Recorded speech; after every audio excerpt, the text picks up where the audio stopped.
सदाशिवसमारम्भाम् शङ्कराचार्यमध्यमाम् अस्मदाचार्यपर्यन्ताम् वन्दे गुरुपरम्पराम्। ईश्वरो गुरुरात्मेति मूर्तिभेदविभागिने व्योमवद्व्याप्तदेहाय श्रीदक्षिणामूर्तये नमः।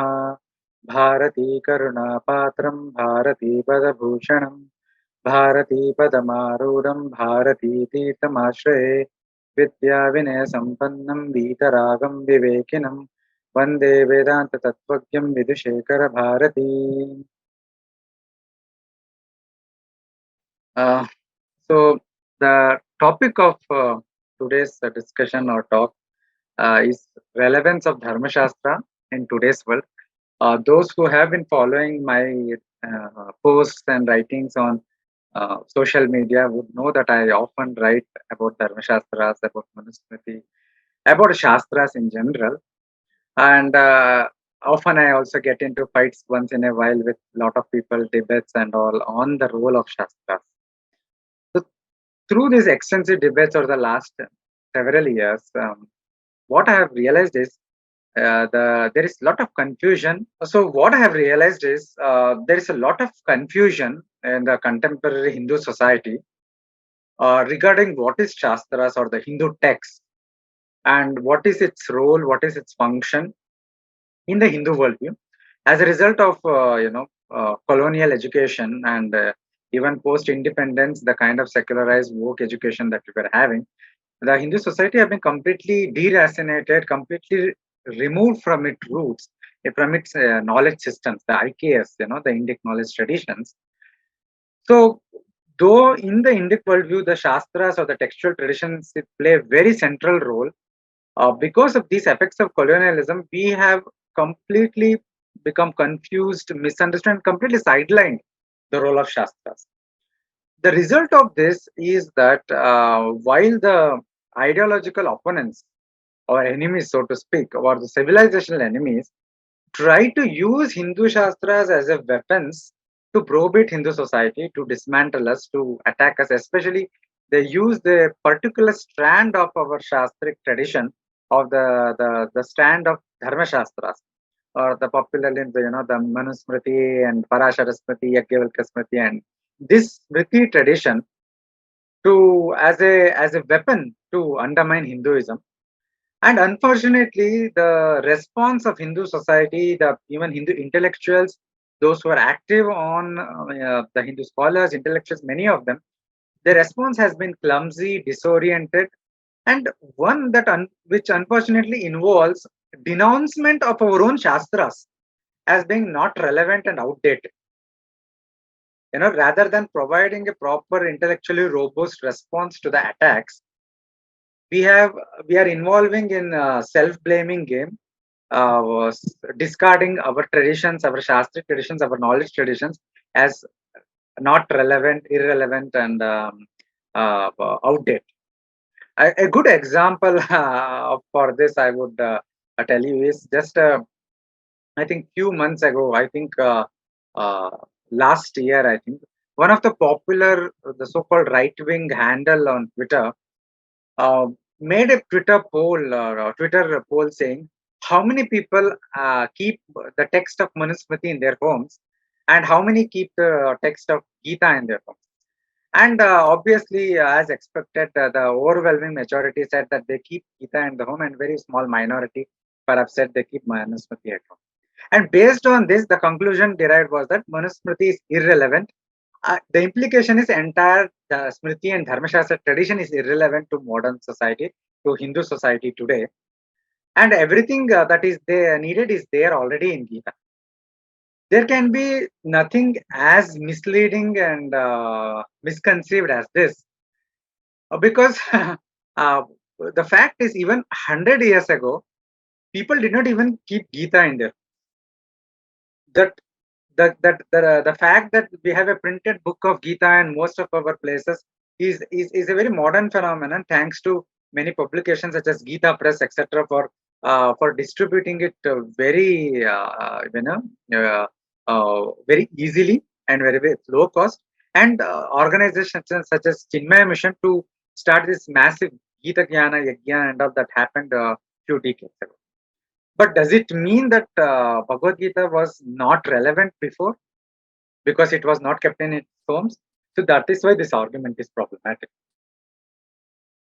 Because it is the relevance of a text is not dependent upon how many people keep it in their house. Not all texts are relevant, not all texts are designed to be consumed in a popular way. For example, all of our Hindu society, everyone is familiar with Ramayana, Mahabharata, and some of the Puranas also. We have so many thousands of years of tradition of enacting Ramayana, the play on the stage, and Mahabharata on the stage. So all of us are familiar with the stories, even when we don't have the particular book set. But because the relevance or the focus of these texts, these traditions of Ramayana, Mahabharata were popular in nature. But there are other texts or there are other genres which are very specific in nature. For example, take poetry, for example. Not everybody reads poetry. We have a very robust Kavya tradition in Sanskrit and in many Indian languages. Not everybody reads them. It is for the Rasikas, as they say. Similarly, we have Kamashastra tradition. It is not kept in our homes. Does it mean that it is irrelevant? We have Dharmashastra tradition. We have Natyashastra tradition. Does every home have Natyashastra of Bharatamuni? No. Then does it mean they are irrelevant? So this argument itself is wrong, and this shows that we are going somewhere. We have a fundamental misunderstanding of the purpose of text, the purpose of Shastras in Hindu Dharma, in the Hindu worldview, in the Hindu conception of life and the world. And we will be addressing that. And this misunderstanding, misconception is most visible when it comes to the treatment that is meted out to Smritis and Dharmashastras, because the Smritis have been so neglected, so sidelined, that so abused and demonized. Everybody knows about the burning of Manusmriti, but that is just one aspect. We have so much abuse, even abuse of those persons who try to say that look, it is a Smriti, it is a Shastra, who tries to project try to engage in a positive way with the text. That engagement itself is demon. One of the main arguments that is every time, in my personal experience, I can say that every time I try to put forward an argument that there is possible to engage with the Smritis in a positive way, to to derive meaningful lessons that are relevant to us today. The argument that is made even from the Hindu side is that no, Smritis, Manu and other Smritis are based on time and place, therefore they are outdated today. They are no longer relevant. This is a typical Indological approach to Hindu texts, to not see them as see them as living texts, eternal texts, the Sanatana texts which are relevant today, here and now, but as artifacts, as history, as museum pieces, whose only relevance is to understand some political speculations based on the text, rather than deriving any meaningful philosophical or spiritual or dharmic teachings that are relevant today. So Smritis are also met with the same treatment, that they are outdated, not relevant. And it is argued, as I said, that Smritis are not central to Hinduism. They have never been. Only Veda and Bhagavad Gita are central, they say. And importantly, we have developed new kind of scholarship which says that everything that appears to be problematic, or that a particular organization or a particular uh, set of beliefs that particular set of people have, uh, if it go what the Smriti assertions goes against that beliefs, then they brand that portions of Smritis as interpolations done by some wily Brahmanas who deserve choicest of abuses, and hence the texts are not worth considering. This happens not just with Smritis, but with Mahabharata, with Gita, with every other text. And another argument is that Manusmriti was never held in high esteem, and nor was this text ever important.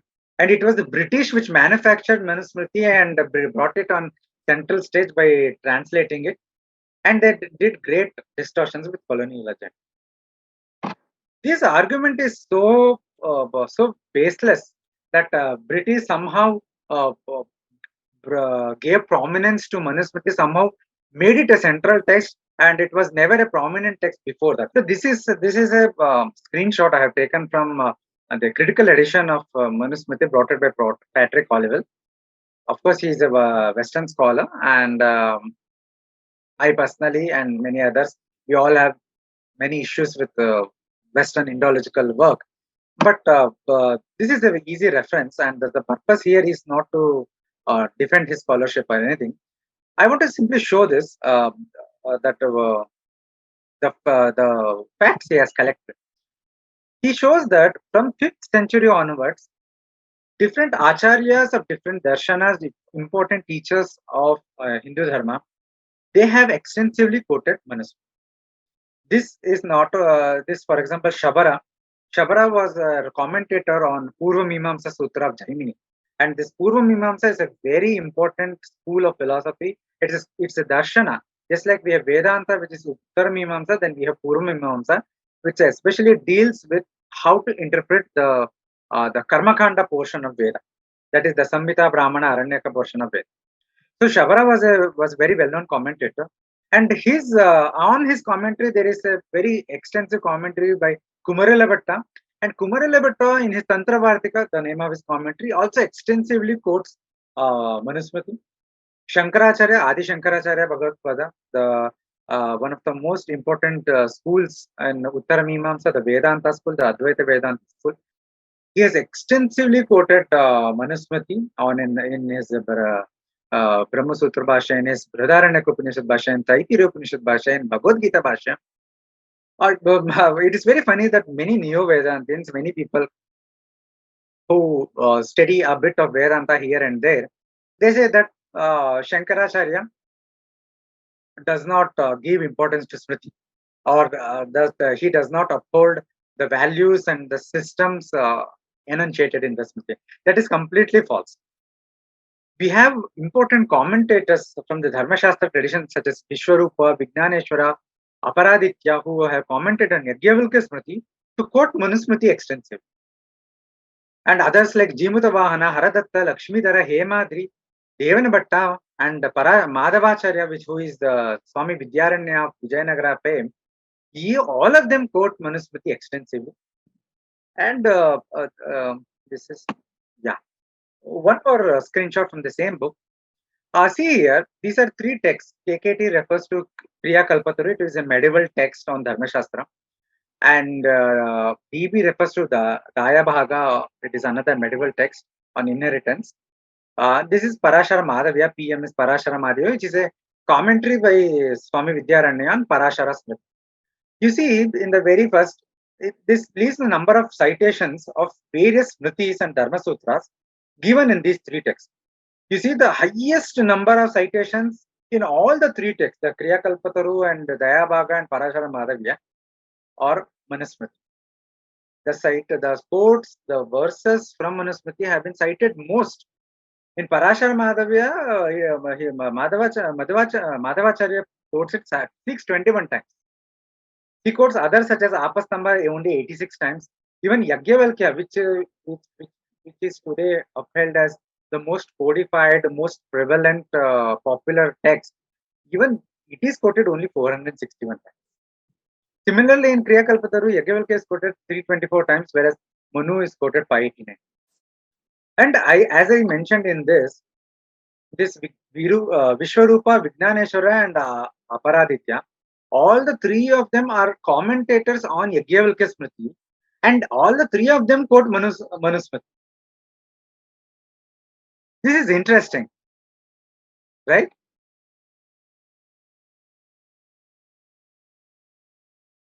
I just stopped. Yeah. Okay. So this shows that this claim that somehow Britishers made Manusmriti as a prominent text is wrong. Manusmriti was always a prominent text within the Dharmashastra tradition. And whenever people, for example, today when we want to read about physics, we refer to physics textbook, right? It may be Resnick Halliday or H.C. Verma, those who have taken prepared for IITs would know. Similarly, when we speak about dharma, it is not possible to speak about dharma without referring to the Dharmashastra text, most prominent of them, which is Veda and Smriti. And we will deal with this aspect a bit more. So the point I am trying to make is, today there is a agenda, there is a propaganda, there is a that says that the Smritis are outdated, they are not relevant, they have interpolations, they were never central to Hinduism. The British manufactured their prominence, and that uh, it contains all sorts of nonsense which needs to be sanitized and purified by removing all these interpolations and these unnecessary aspects, portions of the Smritis.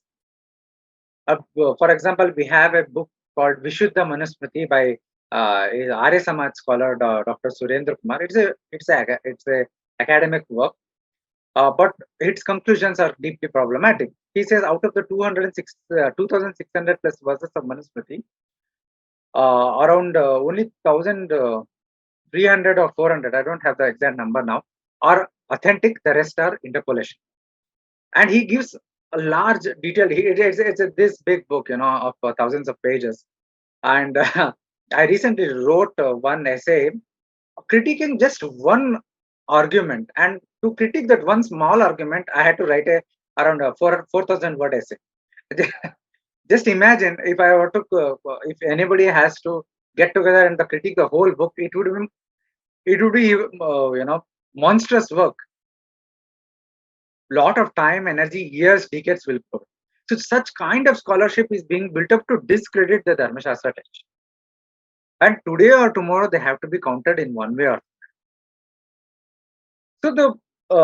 The question, in short, if I have to summarize, the current situation. So as I see it, the root cause of this clumsy and disoriented and पैर पे कुल्हाड़ी मारने वाला response from the Hindu side, that often involves this denouncement of our Shastras. This arises out of ignorance and confusion regarding the place and role of Shastras in Hindu Dharma, in particularly the role and function of the texts like Manusmriti, Yajnavalkya Smriti, and other host of texts in this genre collectively called as Dharmashastras. So therefore, the focus of the talk is I will be highlighting the relevance of Dharmashastra in today's world in an indirect manner, so to speak, by enunciating upon the place and function of Dharmashastra in Hindu world. Because it is my strong belief that once we understand the function of Dharmashastras in the Hindu way of life, in the Hindu worldview, in the Hindu, for a practicing Hindu, or in a Hindu society or Hindu civilization, then its relevance in the modern times becomes obvious. So with this in mind, I will be discussing the relevance part a bit towards the end, but that becomes obvious, as I said, once we have clarity on the place and function of that. So I want to begin this journey into Dharmashastra with a very basic thing, very basic question. Because I'm assuming that many of the audience who will be listening to this talk, even not just the live audience, but post the session when it will be uploaded on YouTube and all, many of them are completely novice, completely newbie to this subject. So I will be starting with a very basic technique. The title of the talk speaks about Dharmashastra. I have been mentioning Smriti, Dharmashastra for the last, I think, 10-15 minutes. And so, what is Dharmashastra? Let me begin there. So, this term Dharmashastra has two terms in it. There is Dharma and there is Shastra. The term Dharma, most of us have some kind of intuitive understanding. In some context, it refers to ethics, sometimes morality, sometimes the law, justice, duty, righteousness, depending upon context of this use. And in the context of the ritual, in the context of an individual, dharma refers to duties and the righteousness of action. But what does dharma actually, can we have a proper definition of dharma? Yes, our Shastras have given definition of dharma. It is not that they have not given. Dharma comes from dhru dharayati, the dhru dhatu, which simply means that which upholds, which sustains. So what does upholding mean here? What does sustaining mean here? In the context of the individual, we have many concepts because paucity of time, I won't be going into very much detail into what dharma is. We have many references such as Mahanarayana Upanishad, that dharma vishwasya jagataha pratishta. Dharma is that which upholds and sustains the entire universe. But in the individual context, what does this sustaining or upholding imply? We look into Vaisheshika Sutra definition, which is relevant here, and an elaboration of Vaisheshika Sutra definition, which is given in Parashara Madhava, that is the commentary of Swami Vidyaranya on Parashara Smriti. The Vaisheshika Sutra, I won't go into the Sanskrit text, but only the translation here. The Vaisheshika Sutra says that is those actions which yields abhyudaya and nishrayasa of all is dharma. Very simple definition. Abhyudaya nishrayasa siddhi is adharma. That which results in, which yields, which results in attainment of, two words is given, abhyudaya and nishrayasa.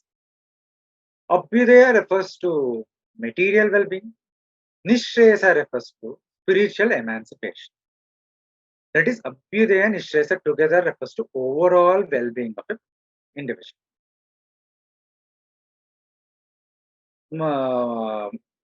Madhavacharya Swami Vidyaranya, he elaborates this in the Parashara Smriti.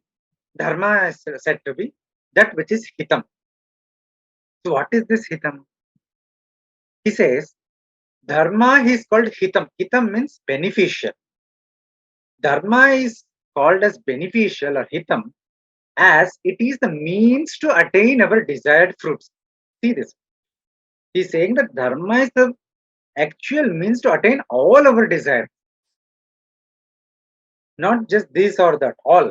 In the Hindu conception of Hindu scheme of things, we have 4 purusharthas, 4 categories of desires or 4 categories of objects of desire. Dharma, Artha, Kama and Moksha. Dharma we are discussing now. Kama refers to mundane pleasures, materialistic pleasures. And here materialistic pleasure means of this world as well as next world. That is, it not only includes pleasures that we have for family, love and such things here in this world, but also our desire for swarga or heaven after our life in this bhuloka. And then we have Artha, which is material security, wealth and such things. And then Moksha is the ultimate spiritual emancipation, spiritual liberation. So he says Dharma is called as hitam or beneficial as it is the means to attain all our desired fruits.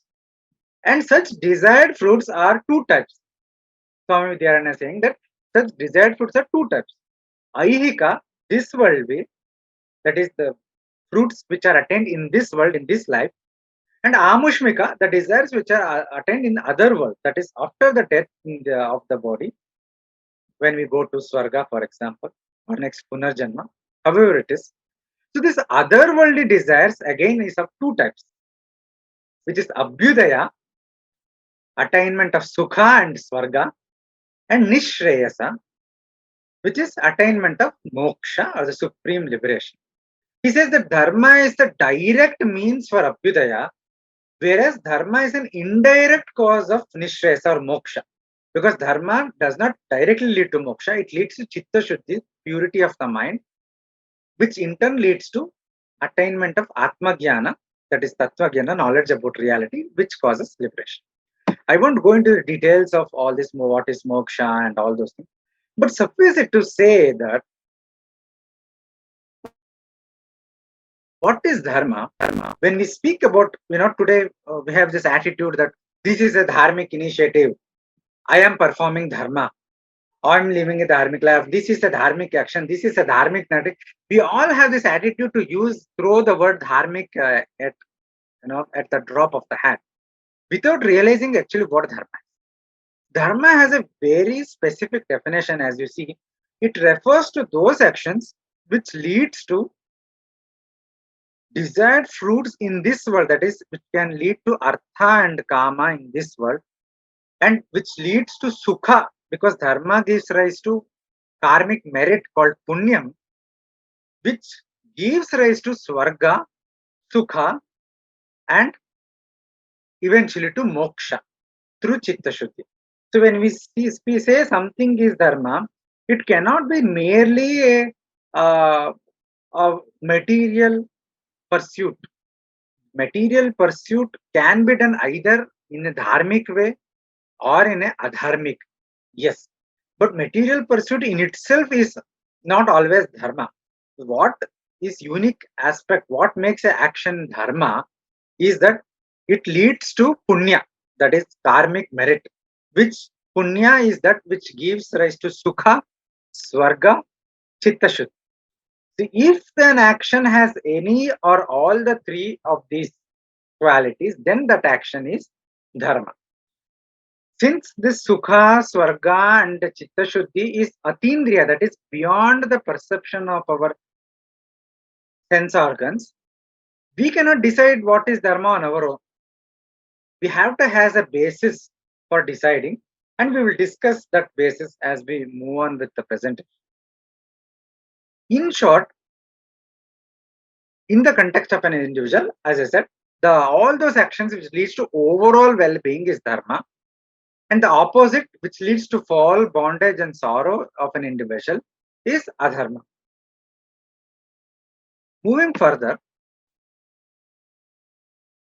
next comes the question of what is Shastra. We defined the term dharma. Now it's time to define the term Shastra. It has Shastra again has multiple meanings. It can refer to an order, command, precept, rule, refer to a teaching, instruction, direction, advice, good counsel. It's an instrument of teaching, any instrument, any manual, any compendium, rules, any books, a treatise, any religious or scientific treatise. In short, Shastra can be refers to a body of work, a body of teaching, a scripture or a science. As for example, we have the term in Sanskrit, Bhutika Shastra. It refers to physics. The physics is called as Bhutika Shastra. Biology is called as Jiva Shastra. Artha Shastra is science of politics and economics. That is, the text, the body of work which give us knowledge about physics is Bhutika Shastra, which give us knowledge about politics and economics is Artha Shastra.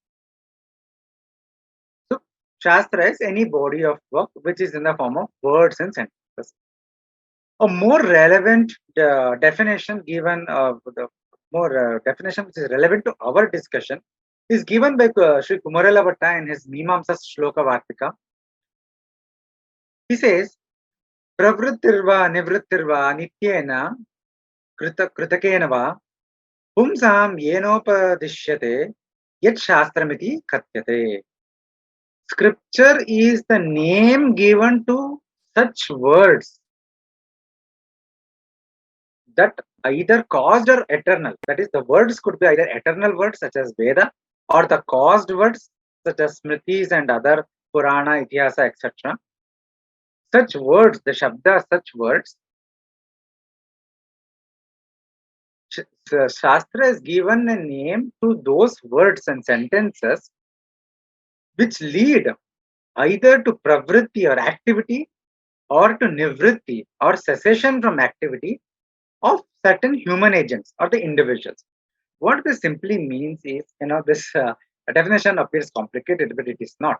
The Pravritti and Nivritti here can be understood in two different ways. One,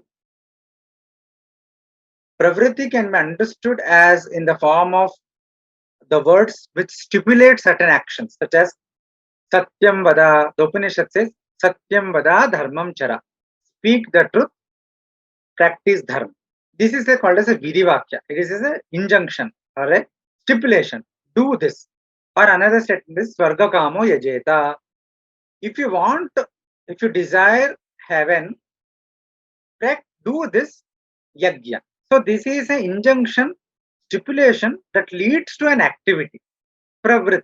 Do this. Satyam Vada is a example of sentence or words and sentence. Sentence is a group of words which basically leads to activity because it's saying do something, and by hearing that, when you do that activity, it means that the Shabda is leading to that.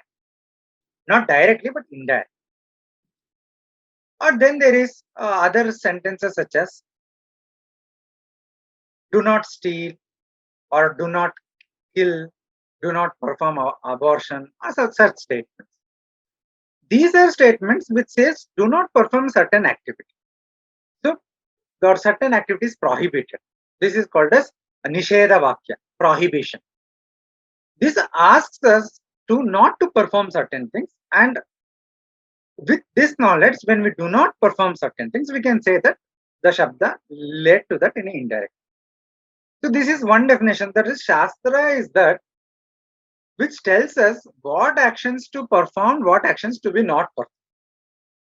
But this definition very well fits with our Dharmasastras, because the very goal of Dharmashastras, starting from Veda and Smritis to Itihasa Puranas, is to teach this, what to perform and what not to perform. What leads to what is Dharma, that is what is Dharmic actions. When I say Dharmic actions, it means actions which leads to Sukha, which leads to Swarga or heaven, and which leads to Chitta Shuddhi, which is purification of the mind. And Adharma or prohibited actions are those actions which leads to Dukkha or sorrow, Naraka or hell, not the Christian hell, but Hindu notion of hell, of suffering, and Punarjanma and more bondage to. That is Adharmic action. The another way to define this Pravritti and Nivritti terms is Nivritti refers to sannyasa, Nivritti refers to renunciation of actions which leads to moksha, and Pravritti refers to the practice of dharma. The Pravritti is going out into the world, that is living in the world, pursuing the Dharma Artha Kama to attain Chitta Shuddhi, which is the focus of Purva Bhaga of Veda, that is the teaching on Dharma. So the Pravrittirva is about Shastra, which refers to Dharma. The Nivrittir or the refers to the Shastra, which deals with Moksha. So in the second, it is in the second sense that Vachaspati Mishra interprets this verse in his Bhavani, wherein he says Shastra is those words and sentences which teaches us Dharma and Moksha. There is Dharmashastra, which is the Smritis, the Veda and Smritis, etc. And then Moksha Shastra, which is the Vedanta, that is Upanishads and Brahma Sutra and such things. So I hope you're following this, and you can always go back and watch this recording later. And there's also an essay written by me on the topic in Indica today called Place of Dharmashastra. It also covers many of these things in the essay. So now, to make sense of all this that we are now discussing, when I say about Shastra and all, we need to first understand an important thing, which is Hindu epistemology, the Hindu theory of knowledge.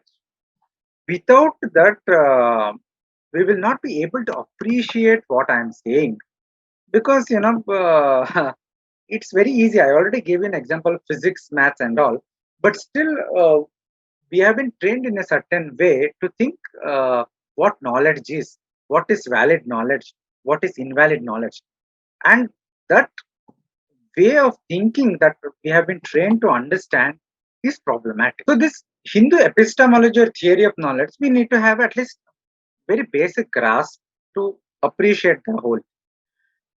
It is a very vast topic. I won't go into detail because we have 6 Astika Darshanas, and we have two Nastika Darshanas, three Nastika Darshanas, and each of them have their own theory of knowledge and all.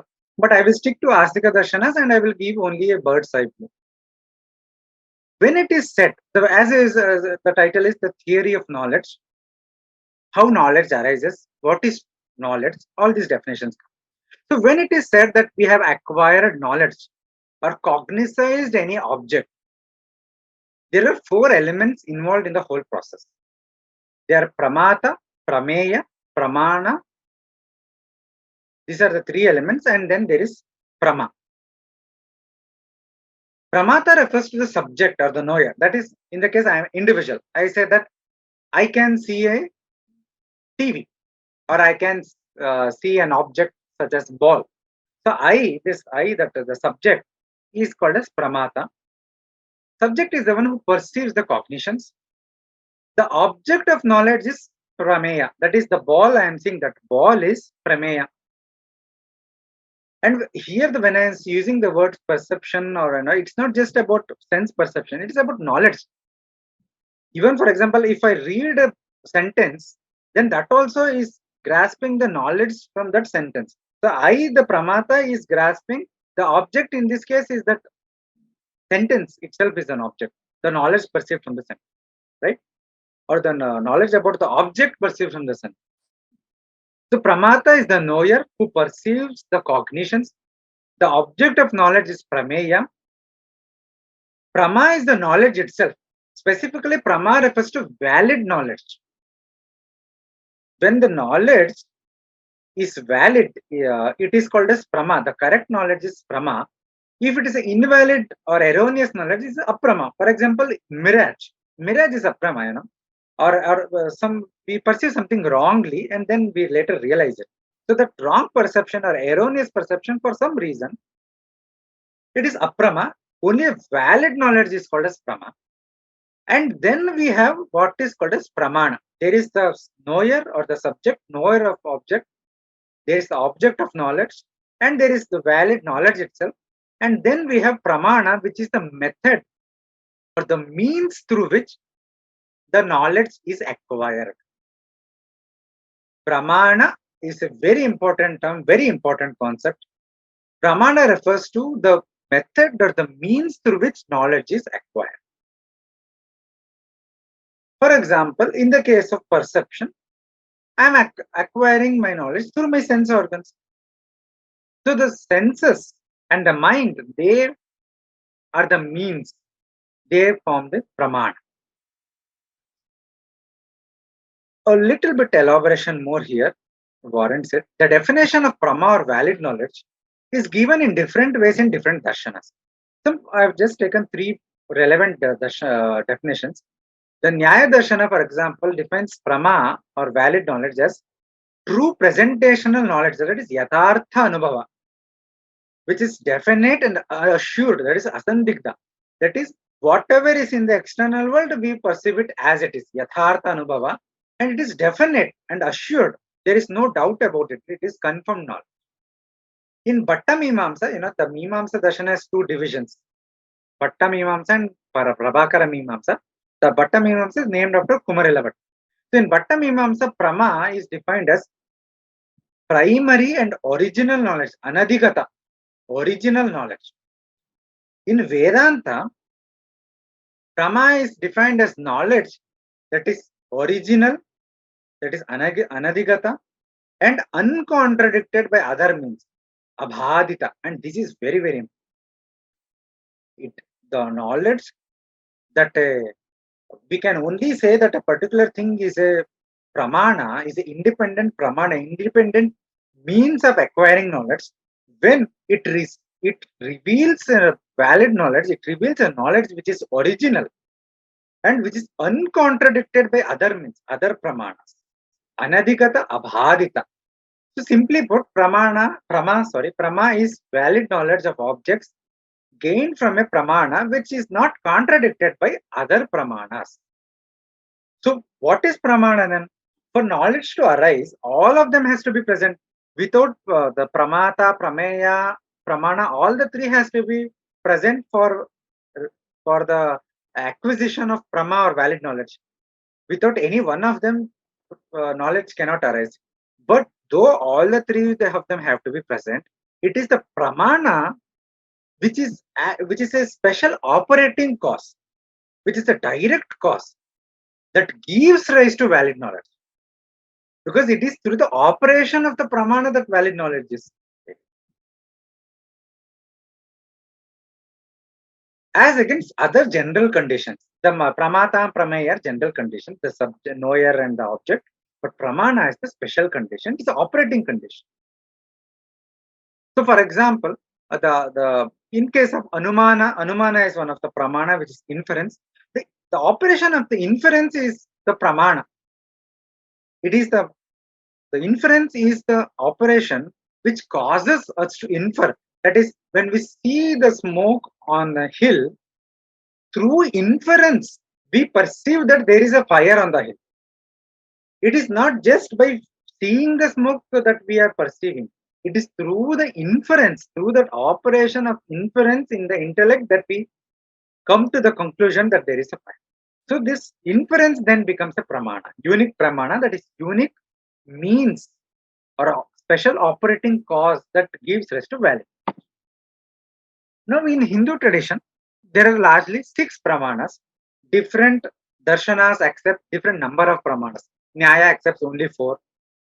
Vedanta and Bhatta Mimamsa accepts all 6 pramanas as independent pramanas.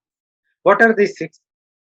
Pratyaksha, which is perception, and this perception here not only refers to the perception with the eyes, the term perception usually recalls that what we are seeing. It's not just about what we are seeing, but all that we perceive from all our sense organs.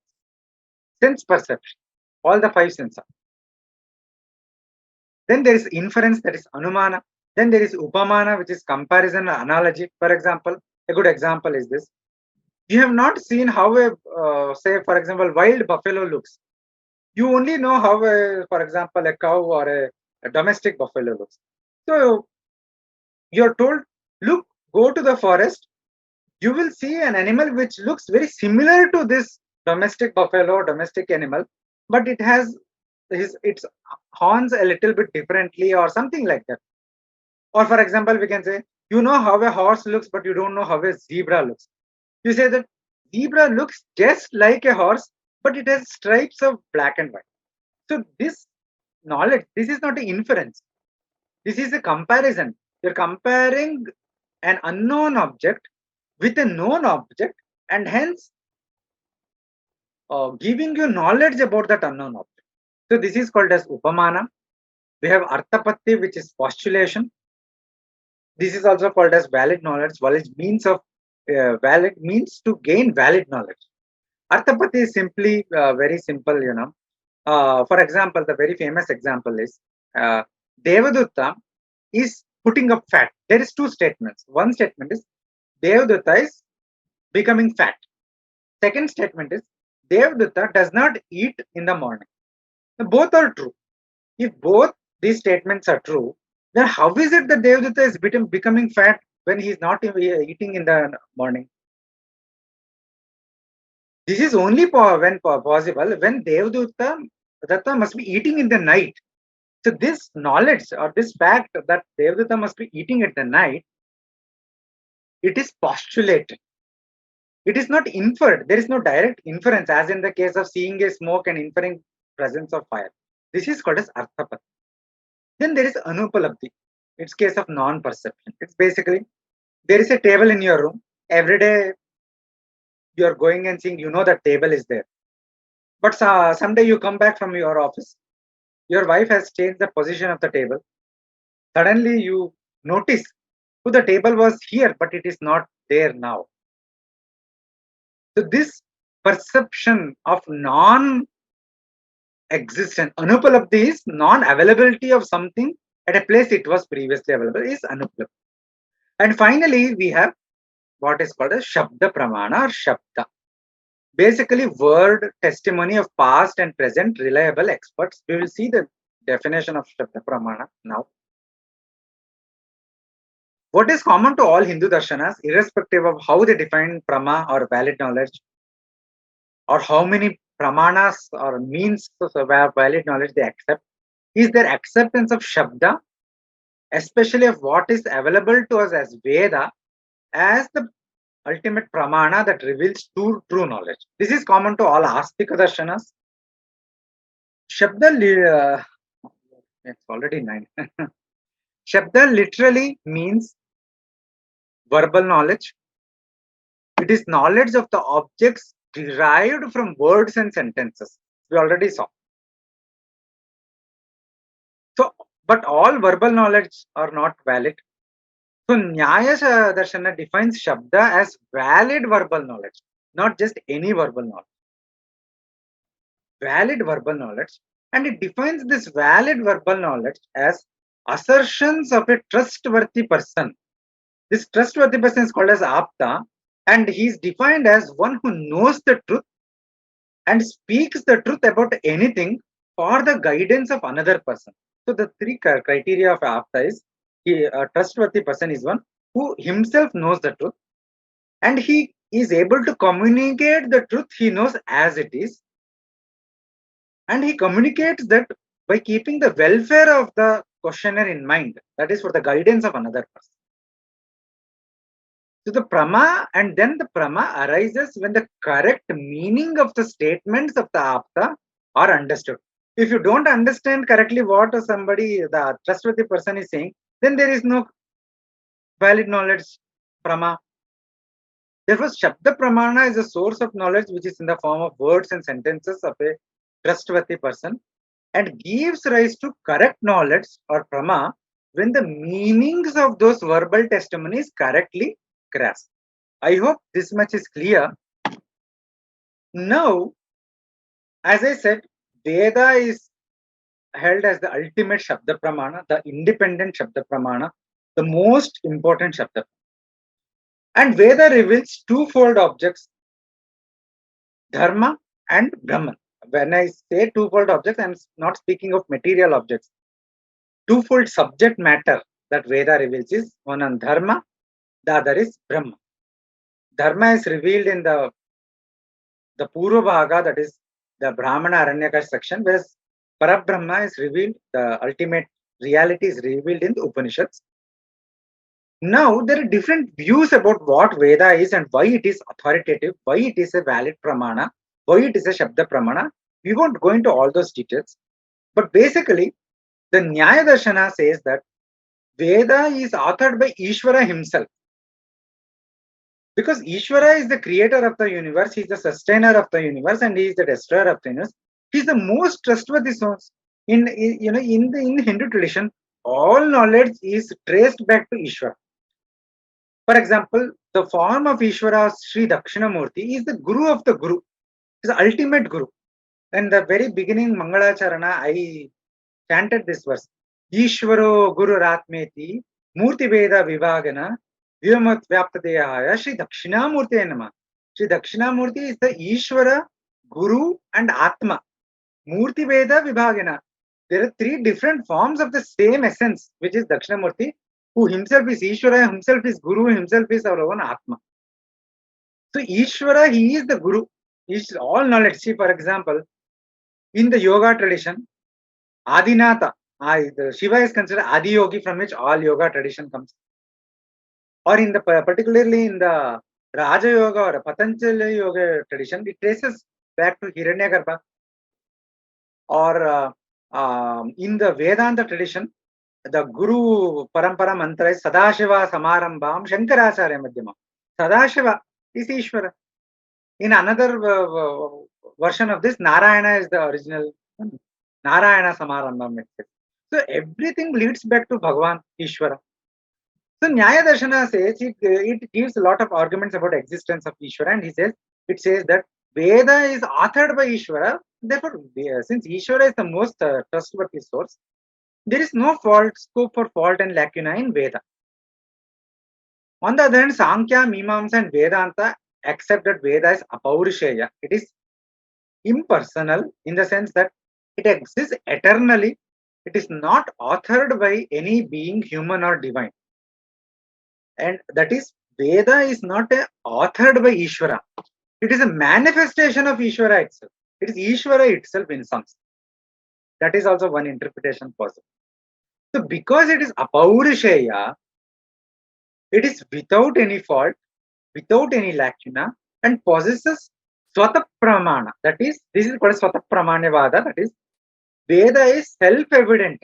The validity of what Veda says is valid on its own. It does not require any corroborations to prove its validity.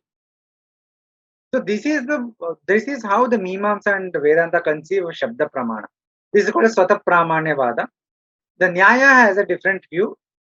It says that validity has to be proved from external sources. But Mimamsa and Vedanta, which concern with investigation into Veda, the Purva Bhaga, the Brahmana, Samhita Brahmanaka, Aranaka portion, as well as the Uttara Bhaga, which is Upanishads, they both agree that Veda is Swata Pramana. That is, it is self-evident. Whatever Veda says, it is Apaurishaya. It is self-evident. It is true on its own. And all the Astika Darshanas, however, they agree that Veda is the ultimate Shabda Pramana, which is perfect, infallible, and provides valid knowledge of Prama on all points. That is on Dharma and Brahman. On Dharma and Moksha, it provides valid knowledge. Now, while Veda is the ultimate Pramana for understanding Dharma, as per Mimamsa Sutra, there are, because our discussion is Dharma, right? Well, Veda is ultimate Pramana, but Veda is not the only Pramana.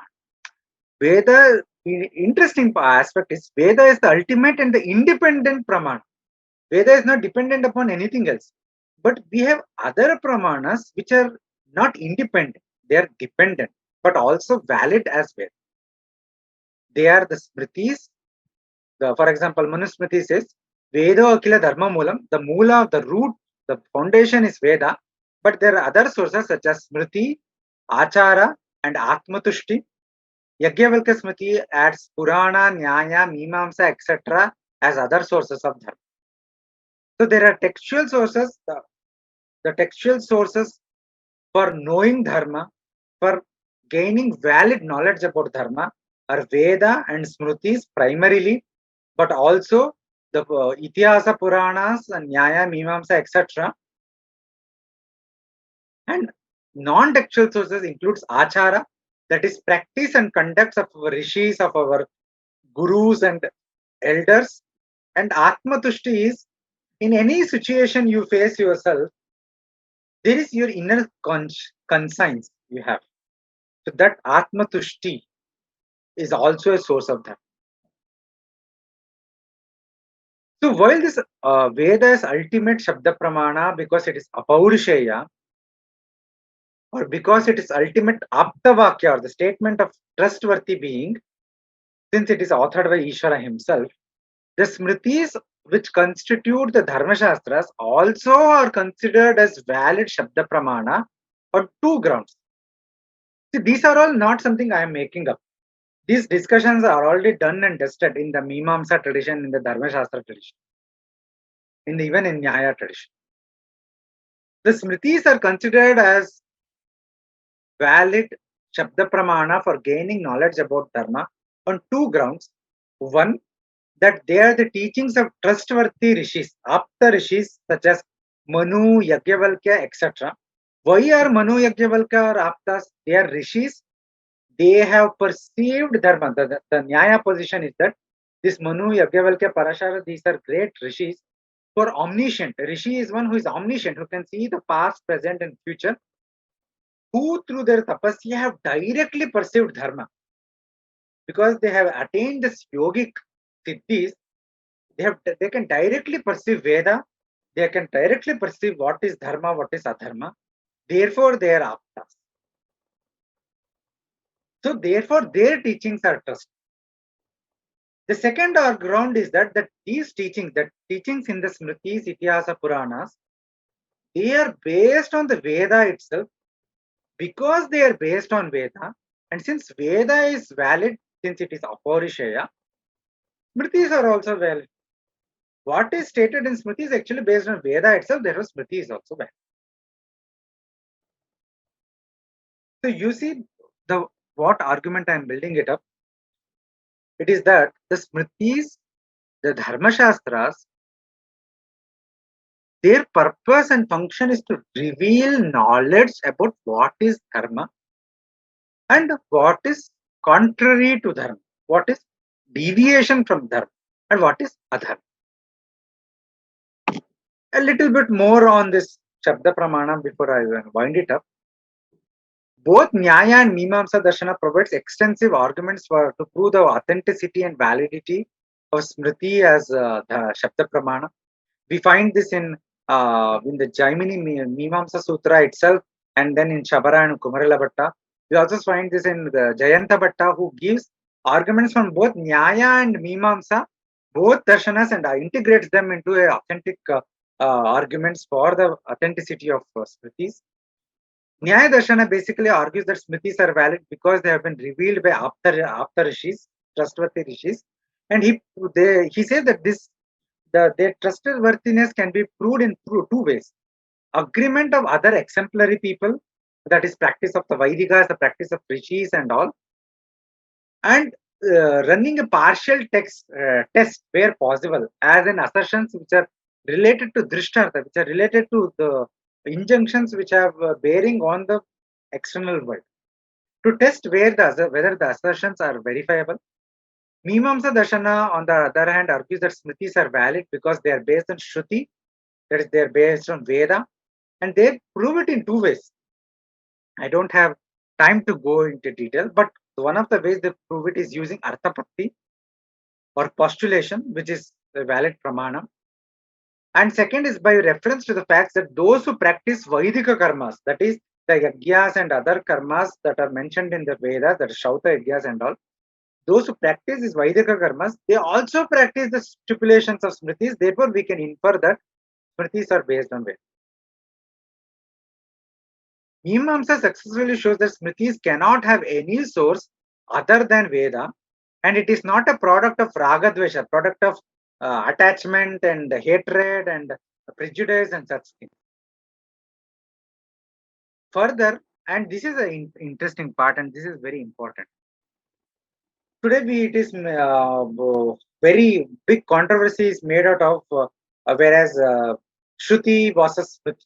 Shruti, that is Veda, is valid, Smriti is invalid, Smriti is changing, Smriti is always changing, Smriti is overcome by Veda. It is asked, where is it shown in Veda, and so many things. But what is the view of the tradition, the Mimamsa and Vedanta and such Darshanic tradition? The Mimamsa holds that Vedas are two kinds: Pratyaksha Veda and Anumeya Veda. Pratyaksha Veda is a very small portion of Veda which is presently available to us. That is, the Samhita Brahmanas which are presently available to us, which is Pratyaksha Veda. It is directly available. We can directly perceive it. But we all know that this is not even 1% of the entirety of Veda. We, for a fact, know that even 2000, 3000 years back, we have thousands of shakhas of Veda, of which today only 15 or 20 shakhas are remaining. So the Pratyaksha Veda is only the 15 shakhas, the rest are lost. And the Shastric view is that Veda is infinite. Since it is infinite, it is what is available to us directly is very small amount.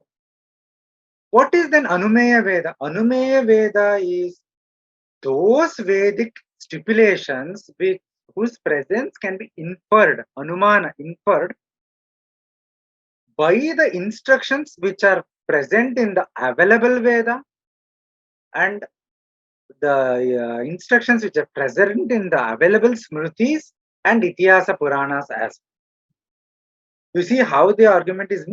Smriti is not something inferior to Veda. Smritis are considered as Anumeya Veda itself. That is, Veda whose presence can be indirectly inferred by their presence in Smritis. Therefore, Smritis are as much valid as Shabda Pramana as Veda itself, because it is a Anumeya Veda. This is something which is completely missed by today. If Smriti is Anumeya Veda, Smriti's instructions are like Veda, It reveals the Vedas which are not available to us today directly, but they were available directly to the authors of Smriti. Then it means that the Smriti's teachings are not simply, temporal. They are not transient, but they are eternal because Veda is eternal. Therefore, Dharma is eternal. People have a lot of misconceptions today. They think that Dharma is, they say that Smriti is changes with time, place, etc. Therefore, whatever Smriti is outdated. They say that Dharma is changes time, place, etc. So, what was Dharma yesterday is not Dharma today. This is this is a complete nonsense. This is a complete misunderstanding of what the Dharma is. Application of Dharma is contextual, but the essence of Dharma is eternal. The core of Dharma, what Dharma actually constitutes, the essential principles are eternal, and these essential principles are revealed in the Vedas, as much in the Vedas as it is in the Smritis, Itihasa, Puranas. Additionally, the Smritis, Itihasa, Puranas also deals with the contextual aspect, the application aspects, and there, of course, the Desha, Kala, Patra, and all these things, Yuga Dharma, etc., come into play, no doubt. But the essential teachings of Dharma is eternal. It is not that Satya was Dharma and Satya Yuga, but today some of falsehood has become Dharma. Today also Satya is only Dharma. Only Satya leads to Punya. Falsehood does not lead to Punya. Now, very last slide on this Shabda Pramana. We defined about how the criteria that Nyaya and Mimamsa Darshana use to justify the validity of Smritis as a Shabda Pramana. We see that the criteria being fulfilled within the text of Manusmriti. For example, I've taken that as an example. In the very first opening 4 verses, that Manusmriti makes certain claims about its own self. And we have to take serious about these claims because the text is self-aware. The composition of text is made in such a way that it is self-aware. It says that it is a Apta. The Manu is posited as a Apta Rishi, who is the son of Prajapati Brahma itself. Therefore, he is a Apta, he is a trustworthy. And then it says that whatever Manu has said is based on Veda itself. And Manu is defined as Asya Sarvasya Vidhanasya, the knower of all the Vidhanas, all the Vidhis, all that is in Veda. So whatever is the Manu is fully based on Veda.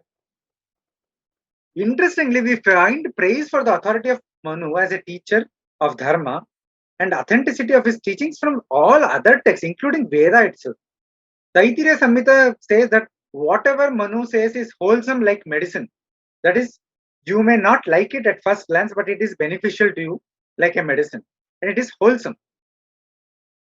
Mahabharata Shanti Parva says that Manu is a promulgator of Dharma. And the later teachers of Dharma, such as Ushanas and Brahaspati, they all compose their works based on Manu. Narada Smriti likewise traces its own text to Manusmriti, the original version, the enlarged version of Manusmriti. Similarly, Yajnavalkya is a prominent rishi whose teachings is in Brahadaranyaka Upanishad. Okay, so this kind of ends the portion about positioning the Smritis as a Shabda Pramana, function and relevance of Smritis. And now we come to the actual topic. As I said, the relevance of the Smritis becomes very obvious when we understand the function. I think I have already given enough hints about the function of Smritis already, but let me just summarize it. Smritis, as I said, is a Shabda Pramana. That implies that function of a Smriti is to act as a Pramana Shastra that reveals knowledge about Dharma. Therefore, it is called as Dharmashastra. And this knowledge about Dharma, this knowledge is such that it cannot be known from any other Pramanas like Pratyaksha Anumana. For example, Just like I perceive a ball with my eyes, I cannot perceive what actions are dharma and what actions are adharma by my eyes.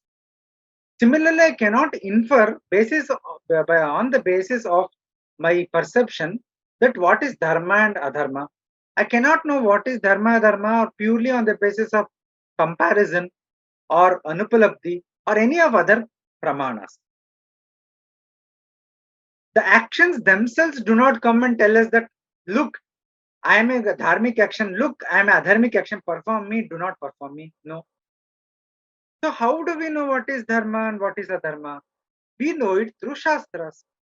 Primarily, the two primary sources from which we gain valid knowledge about dharma is Veda and Smriti.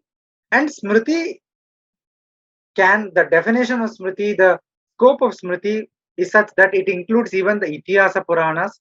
The Itihasa Puranas are kind of a Smriti of Vyasa Maharshi and Valmiki in case of Ramayana, which have been written in a different format than the major Smritis. And Dharma Sutra text also comes under this. So the function of the Smritis is then to reveal knowledge about Dharma, a knowledge which is not known from other sources. Let us take two examples of what this implies. Let me just share the screen.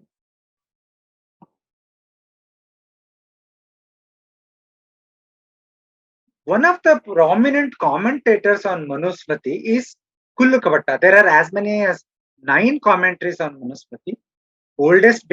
The oldest available commentary being by Bharuchi, and the most famous or most exhaustive commentaries by Medatithi, and the most Kullukavatta is also very famous commentary.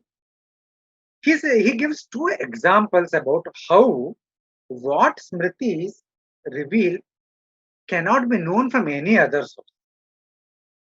First example he gives is, well, everyone, every grihastha, every householder, every adult person indulges in sexual intercourse. Only the Smriti reveals that when such a intercourse is dharmic, that is, it imparts punyam or karmic merit, and when such intercourse is not dharmic, when it does not impart punyam, in fact, it leads to papa. The Manusmriti, for example, says that there are certain days in a month when it is inauspicious to have a sexual intercourse with your wife. Or the Smritis also reveal that adultery, for example, having sexual intercourse with someone who is not your spouse is also adharma. So this knowledge you cannot know from any other way. You cannot know from pratyaksha. You cannot infer it. You cannot know from comparison. You cannot simply speculate also. Because remember, what is dharma? Dharma is that which gives us to punya. Punya leads to sukha, swarga, chitta. Adharma is that which gives rise to papa, dukkha, naraka, and samsara bandhan. So thus, that karma and karma phala is there. We cannot simply designate some action simply as dharma, adharma. The karma phala, the relationship has to be understood. So this knowledge is only revealed by Smriti. Similarly, while everyone practices one or the other job, other profession as a means to earn livelihood and maintain our families, it is the Dharmashastras, it is Smritis which reveal that what kind of livelihood options are both materially and spiritually beneficial to what group of people. For Kshatriyas, a certain kind of livelihood is given as most beneficial. For Brahmana, certain kind is given as most beneficial. For others, similarly, certain other modes of livelihood is given as is suggested as most beneficial. This knowledge is not available by any others. Now, as I said, as a Pramana Shastra, the Smritis are concerned only with revealing knowledge about Dharma, especially about the connection between karma and karma phala. Karma is action, karma phala means fruit of action, the result of action.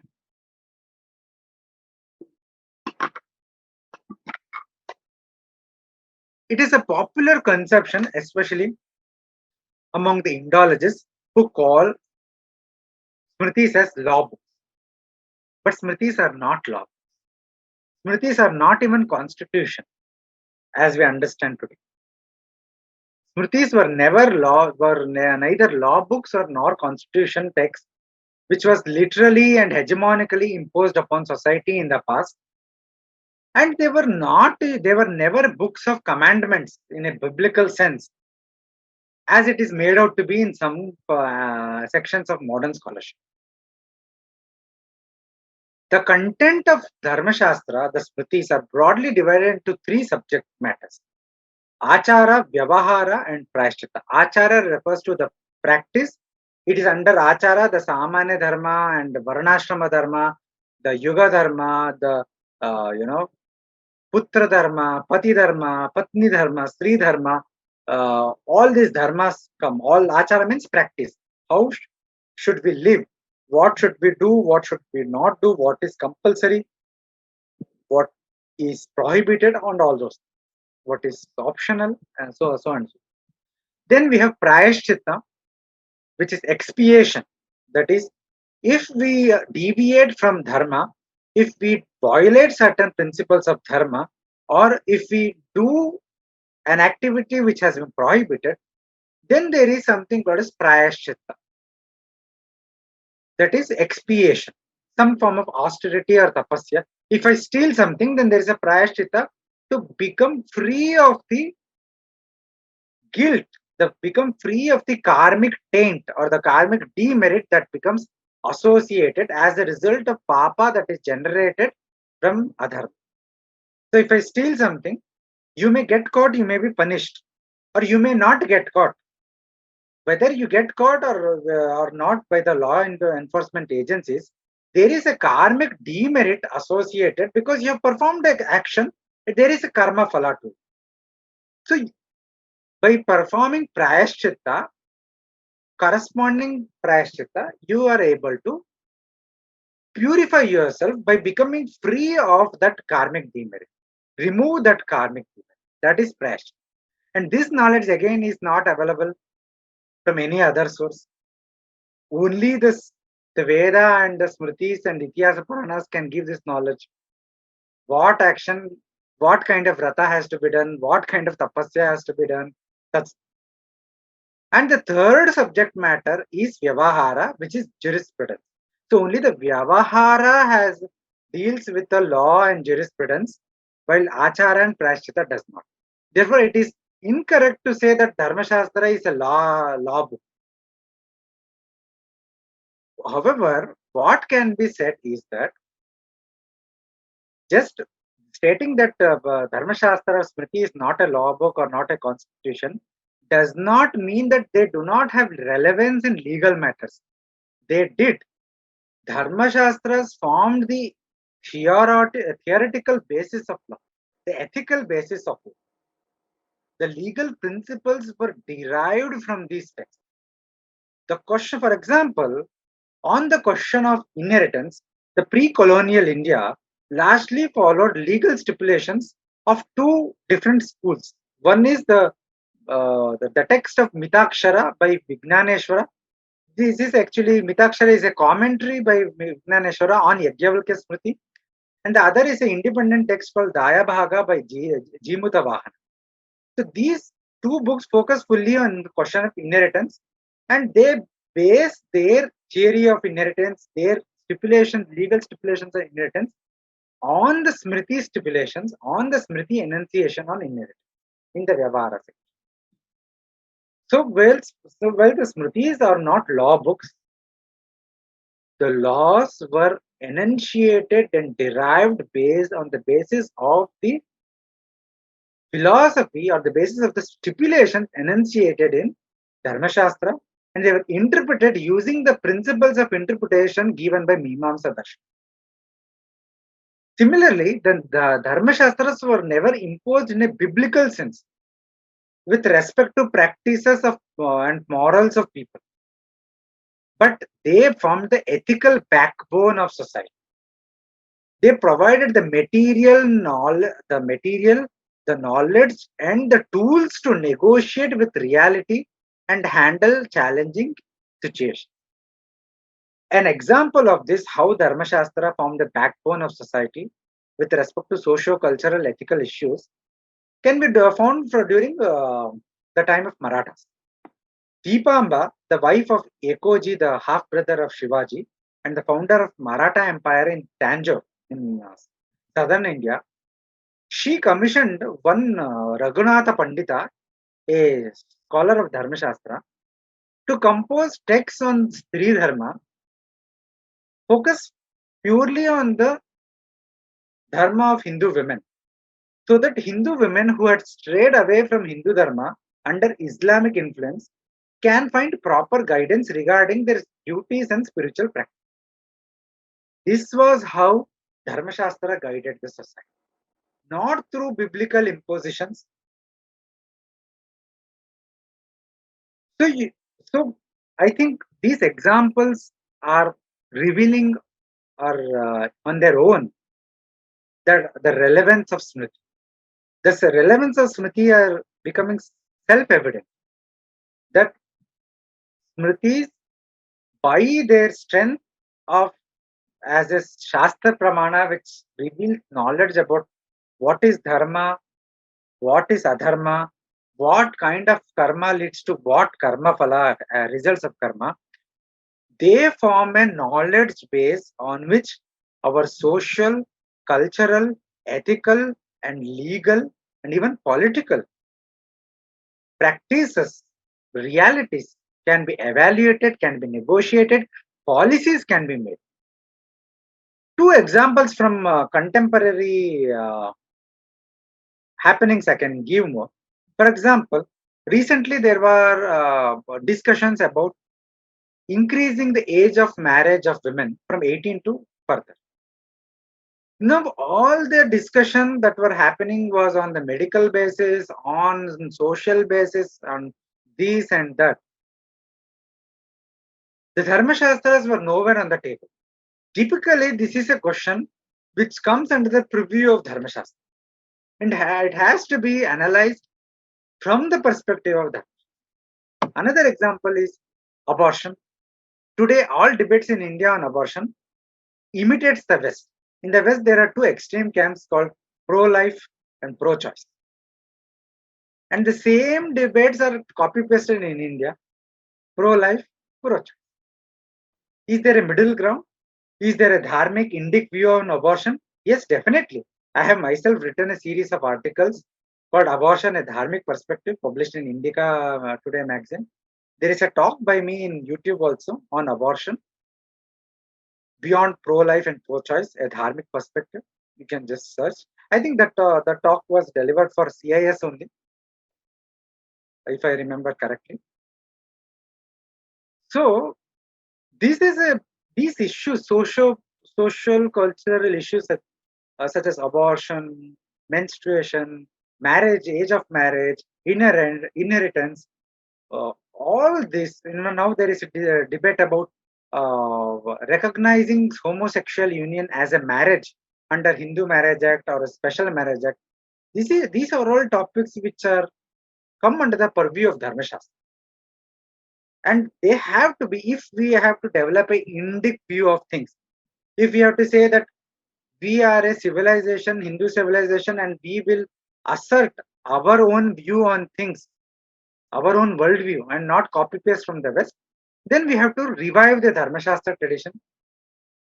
Because without the guidance of the Smritis and Dharmashastras, we cannot articulate an Indic view on the socio-political, socio-cultural, and ethical issues of various aspects, all aspects of society. That is how the Smritis are relevant. So Dharmashastras thus constitute the knowledge bank of Hindu society that provides theoretical frameworks like Purushartha, Varnashrama Dharma, Apad Dharma, Prayashchitta, Raja Dharma, Vyavahara, so many frameworks. These dharmic principles derived and interpreted and contextualized to the needs of the society today will guide the society and act as its socio-religious, cultural, legal backbone. This was how Smritis functioned in the past, and this is how the Smriti can function again today. We just have to bring the Smritis and the Dharmashastra tradition on the table. The tenets of Dharma in the form of Vidhi, that is the prescribed, and the Nisheda, the prohibited, enunciated in Manu and other Smritis are generic and broad guidelines that are binding in only one sense. They are not binding in the sense of hegemonic sense. They are binding in only one sense, that they reveal knowledge about that a particular karma or action gives rise to particular kind of result or karma phala, and that particular karma phala result could be favorable leading to sukha or unfavorable leading to dukkha based on whether that action is dharma or adharma. So this knowledge, this karma and karma phala is binding because that is how they are connected. The Smriti is merely revealing that this connection exists. So Smritis are not binding in any other sense. It is not a hegemonic imposition. It is not a biblical commandment. It is binding only in this sense that it is revealing knowledge about the connection between karma and karma phala. It is for this reason Bhagavan Krishna in Bhagavad Gita says, the Shastras are the means to understand what actions are to be performed and what actions are to be avoided. Knowing thus the guidelines of Shastra, one should perform action in the world. The Shastra here refers to Veda, the Smritis, the Itihasa Puranas, because they alone reveal knowledge about Dharma. And again, I want to highlight here, it is important to note that the role of the text of the Smriti itself is limited to this imparting this knowledge about action and the corresponding results for the benefit of mankind. The choice is always with us, whether we act upon that knowledge and how we act upon that knowledge, or we ignore that knowledge, or we make caricature out of that. The Smritis reveal the first principles of Dharma, which are eternal, which will always remain valid, no matter what socio-political changes occur in society. As I said, Satya will always remain Dharma, and Asatya or falsehood will always remain Adharma. That a particular kind of actions leads to Punyam will remain so even today as it was 5,000 years ago, or as it will be in 5,000 years hence. Therefore, the socio-political changes only influence the different application of Dharma in practice, and not the first principles or the essence of Dharma itself. Whether one chooses to follow it or not, how much one is capable or able to follow it, or how much one wants to follow it, or how one would interpret and contextualize the teachings to one situation is ultimately dependent upon one's own discretion and exertion of free will. So the text cannot force one to act in a certain way. It can only inspire us. It only tells us this is for your benefit, this is not to your benefit. This is favorable, this is unfavorable. This is auspicious, this is not auspicious. But it cannot make us to do auspicious thing and avoid inauspicious. That choice has to be made by us, each of us individually. So whether we approach the Smritis for knowledge or for demonizing them or caricaturing them, it is up to us. The texts themselves stand tall and unaffected as Pramana Shastra. So the Smritis are not being affected by our burning of Manusmriti today. The Manu is not affected. Manusmriti is not affected. If today we say that all these people who speak about Dharmashastra are trats on Twitter, you happen, or all nonsense people, this does not affect the validity of Smriti in any way. We accept it or not. Just like a criminal cannot say that I was not aware of the law that this particular crime is punishable, or that I don't subscribe to Indian law, he cannot say this as a ground of argument to prevent himself being punished under that law. We cannot say that I don't subscribe to this Smriti, I completely, it is not part of Hinduism, or it is faltu, it is unnecessary. That does not affect the validity of the knowledge revealed by the Smriti. That the connection between karma and karma phala that it reveals, it remains valid, whether we accept it or not. If we accept it, if we think our life, align our life as much as possible, as much as practicable to the teachings of Dharmashastra, it is good for us. It gives us punyam, sukham, swargam, and chitta shuddhi. If we deviate more and more from it, then it is our choice. It leads to dukkha and more samsara bandhana, and nothing can prevent this. Final words. I know I have taken more time than I was supposed to.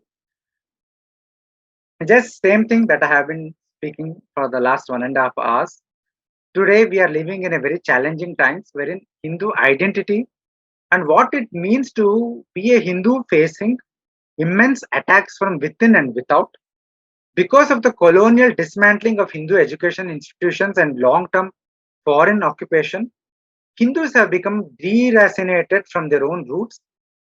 We face immense challenges with faster and faster developments in technological fields, as well as in the narrative war that is being waged against Hindu civilization, especially in the fields of education, politics, socio-cultural, religious issues. On our part, we are blindly imitating the West and adopting the discourses and frameworks derived from the West, developed in the West, to understand our own society and to negotiate with rising challenges. Obviously, there can only be one result to this: dismantling and complete destruction of Hindu civilization, complete loss of meaning in our everyday life. The only solution to this is to revive Hindu knowledge traditions, Hindu knowledge institutions, and Hindu knowledge discourses. And one important areas in such a revival has to be Dharmashastra tradition, the field of Dharmashastra, the Vidyasthana of Dharmashastra. This Vidyasthana of Dharmashastra forms the socio-cultural backbone of Hindu civilization. Without it, we will be valueless society, and importantly, we will be analyzing and negotiating with socio-cultural issues such as abortion, adultery, domestic violence, etc., using alien frameworks unsuitable to Hindu society. A correct understanding of Smritis and their function in society, followed by the revival of the steady discussion and interpretative tradition of Dharmashastras, will go a long way in resurgence of Hindu civilization, development of Indic drishti and Indic narratives of who we are and where we want to. Thank you very much. I end my presentation here. I am open to any questions. So yeah, basically the question I am being asked is, how do we convince the secular and deracinated folks who say that Smritis are outdated and need to be disposed and dismissed? See, I think let us accept the reality that you cannot convince each and every person. You cannot convince, अभी बोलते हैं ना घड़ा भरा है उसमें और पानी नहीं डाल सकते, जो भर गया है, जो खाली है उसी में डाल सकते. So you cannot convince those who are already convinced that they are sarvagnyas, they know everything and there is nothing more. Who are already prejudiced and biased. I meet many people like that. But there are also very lot of fence sitters, I call them. Lot of people who are open, who do not know, and who are neither here nor there. They are looking for authentic knowledge. And I think the best way to convince anybody is to provide what is fact. It is not true that what I am saying here is not enough to convince others. It is definitely. You may not convince every person. There are many people, no matter what you say, they will never be convinced. That is enough. That is fine. But it is important that we, first of all, become convinced ourselves so that we can teach our children correct knowledge. Because forget about all internet debates. What is most relevant, what is most powerful is what we teach to our children and our family and friends. And that is in our hand. And we have to teach them truth. The notion, it is because that there is a lack of knowledge that, our education has made us to think in a certain way that what is empirically verifiable alone is truth, or the notion that the Smritis are outdated and all. We have to correct it by correct knowledge. What is that? That Shabda is a valid Pramana, and that the Smriti is a valid Shabda Pramana, and that what Veda and Smritis are revealed is non-empirical. It beyond the reach of empirical means, and they are valid. How do we know they are valid? Because hundreds of acharyas before us, they have lived the life according to it. Our rishis, we are the descendants of our rishis who have revealed this knowledge to us, and these rishis directly perceive that knowledge. And theoretically, at least, if we want, we can practice the Veda, we can practice the yoga, we can reach the siddhis so that we can directly perceive Dharma if we have the capability. So we have to start somewhere. See, if we say that I am a Hindu, then what does it mean? We have to ask ourselves: is it simply that I am born of a Hindu parent, and that's all? That is only Hindu is a term to be written in your forms, in official forms. No. What does it mean if I say if I have a Hindu? It has to have some basis, and the Shastras are that basis. Our practices, our traditions are that basis. Because if we say only empirical scientific way of truth defining is the only correct way, then our whole religion becomes meaningless. All religions become meaningless. Then we all have to take atheism. Let us be honest then, right? So the only way to convince people is through education. It is possible that you may not be able to convince 9 out of 10. But if you are able to convince one person, that one person will able to convince another one person, slowly we will attain a critical mass of people who will be more rooted, who will be able to decolonize themselves, who will be able to appreciate and understand, develop a worldview based on our own drishti. So, Namaste Nithinji. Namaste.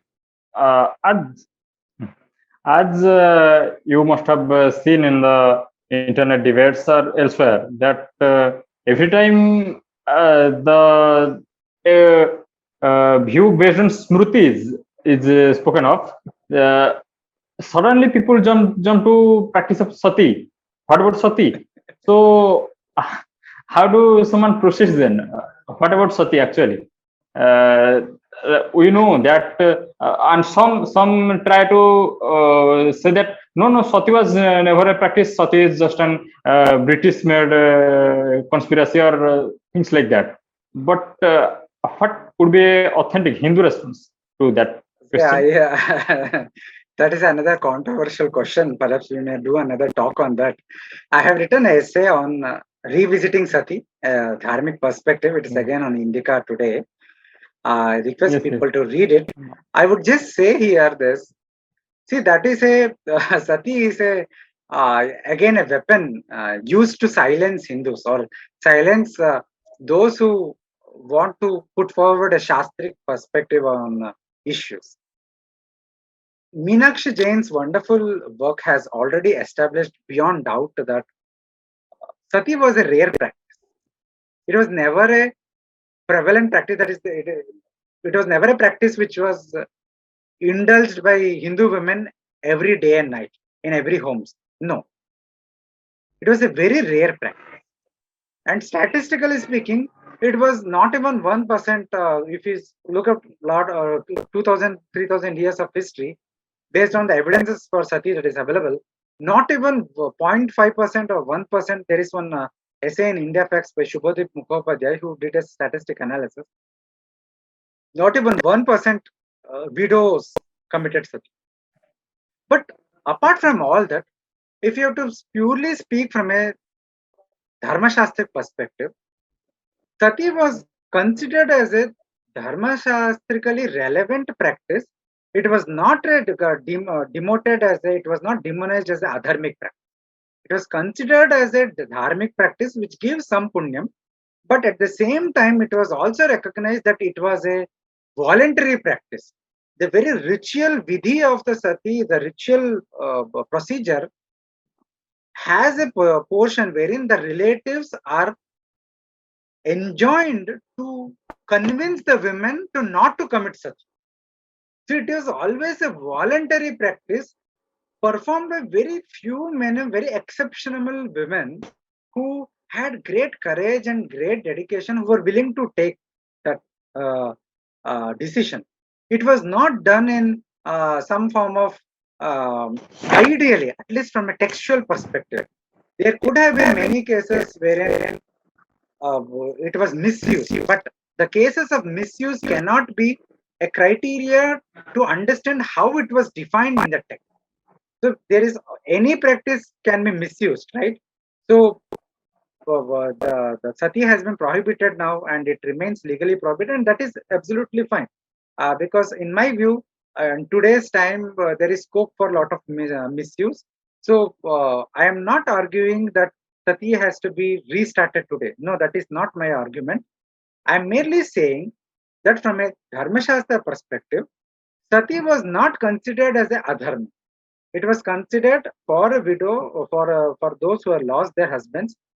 Three paths of life was open. One was sati, the other was vidva vrata, the widowhood, the vrata of widowhood, the tapasya widow, and the third was punarvivaha. Most women practiced vidva vrata. Very small percentage of women practiced sati, and that is why they were commemorated with this stones commemoration for sati, because very few, very rarely. And even from texts such as Rajatarangini and all, we find instances of women saying that I am doing it on my own with full consciousness, with will, not in emotions, right? So we have to understand one thing: it was a voluntary practice. Second, it was dharmically considered a legitimate practice, but it was also recognized that it was voluntary and it was to be taken up by very few people, and it was also considered as a duty of the family and friends to convince that women to not to commit sati as much as possible. And there were many other conditions kept. For example, if the woman was having a menstruation, she cannot commit sati, or if she was pregnant, she cannot commit sati, and there were many other restrictions placed on. So in reality, very few people were even eligible to perform sati, and of them, even a very smaller percentage of committed sati. According to, even if we go by the British government census, not the missionary accounts, Meenakshi Jain shows that the missionary accounts are completely unreliable. Even by the government of India, the British government of India's census reports from the Kolkata area, even at the height of what can be called as most number of satis were happening, it was only 1 in 400 widows committed satis, if I remember the statistics correctly. Just imagine 1 in 400, not 1 in 10, 1 in 5, or 1 in 4. So statistically speaking, also only very small number of people committed.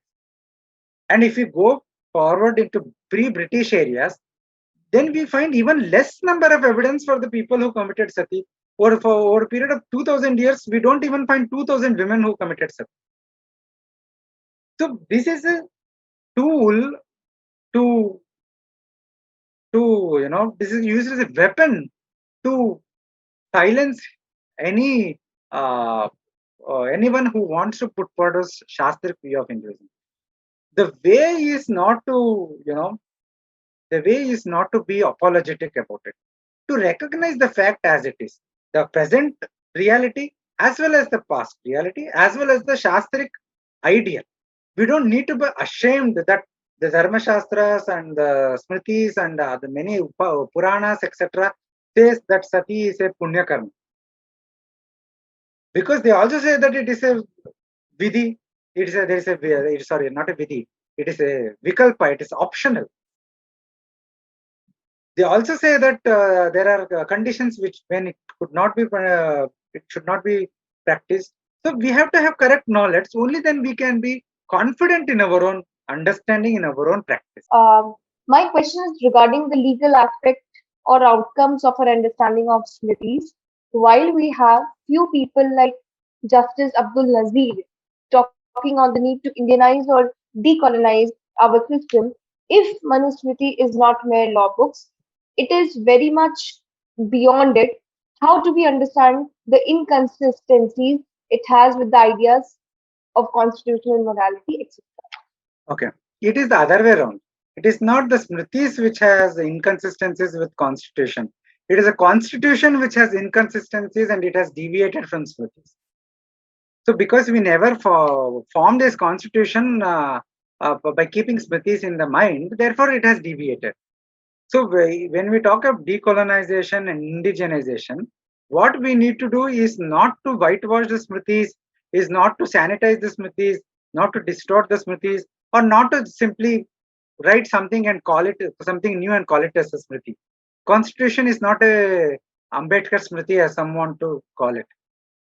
What we need to do is to reshape the constitution to reflect the essential teachings of the Smritis, to reflect the essence, the spirit of the Smritis, even if not the all the practical aspects of the Smritis, because the current society has deviated so much from the ideal society positioned by Smriti, and that is fine. It happens. We are in Kali Yuga. We can at least try to think it as much as possible, contextualize the teachings of the Smriti to our current needs, such that this constitution, our law books, our rules and regulations, there's a need for a debate again and a remodification such that they reflect the dharmic ideals. That is what is needed. So if the ideas of constitutional morality deviates from the ideas of dharma, then the ideas of constitutional morality has to be changed, not the ideas of dharma, because dharma cannot be changed. Dharma is eternal. Dharma is what exists in nature, in universe. Constitutional morality is a human construct. See the difference? Dharma is not a human construct. It is embedded within the universe. Constitutional morality is a human construct. That is what is changeable. Thank you, sir.